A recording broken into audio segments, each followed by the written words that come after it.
30 side hustles na pwede mong pagkakitaan kahit wala kang ilalabas sa pera, part 26.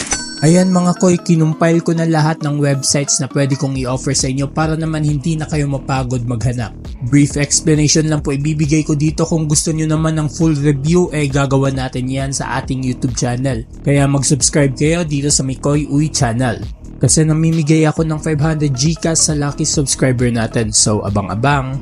And wag na natin patagalin pa. Kung mahilig kayo mag-type, eto yung 10 side hustles na pwede nyong gawin. Number 1 is typeo.com. Magta-type ka ng mga contents dito, mostly articles. Number 2 is nimblework.co. Ang itatype mo naman dito is mga short text, captions, and subtitles. Kung mahilig ka naman mag-transcription, try mo tong rev.com. Another transcription is the gotranscript.com and transcribeme.com. Kung gusto mo naman ng pang-professional, kagaya ng pang-medical, legal, or business transcription, punta ka sa tigerfish.com. Kung gusto mo ng mala virtual assistant like proofreading, data entry, researching, go to fancyhands.com. And kung gusto mo mag-type ng mga content moderation and fan ka ng Amazon, go to mturk.com. Try mo din tong flexjobs.com. And finally, kung gusto mong mag-visit ng mga stores at mag-type ng mga reviews, try easyshiftapp.com.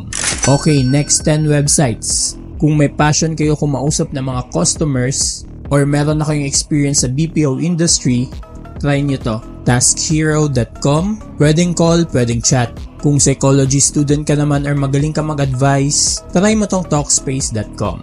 crisistextline.org naman kung gusto mong mag-text lang sa mga taong kailangan ng emergency. Kung good listener ka sa mga taong gustong mag-grant or kailangan ng emotional support, try 7cups.com. Kung mahilig ka sumagot-sagot sa mga katanungan, try talkya3.com. Kung magaling ka mag-English at gusto mo mag-tutor, try lingokids.com. Kung gusto mo mag-tutor ng English sa Japan, try rarejob.com. And ito pa yung tatlong websites: tutorme.com, justanswer.com, and askwonder.com. Ayan, lahat ng site na yan is pwede work from home, so di nyo na kailangan pumunta ng office. And bago tayo magpatuloy sa last 10 websites, follow nyo nga pala ako kasi gumagawa ako lagi ng content na ganito. Kung gusto nyo naman ng full review ng mga websites na to, punta kayo sa YouTube ko, search Mikoy Uy, tapos subscribe na kayo. Mag-upload ako dyan weekly. So ayun na nga, kung mahilig ka mag-test ng mga apps or mahilig ka maglaro, mga online games, mobile games,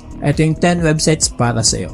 playtestcloud.com, test.io, perfection.com, utest.com, thebugexplorers.com, mobiglue.com, panelapp.me, locktastic.com, misplay.com, and longgame.co.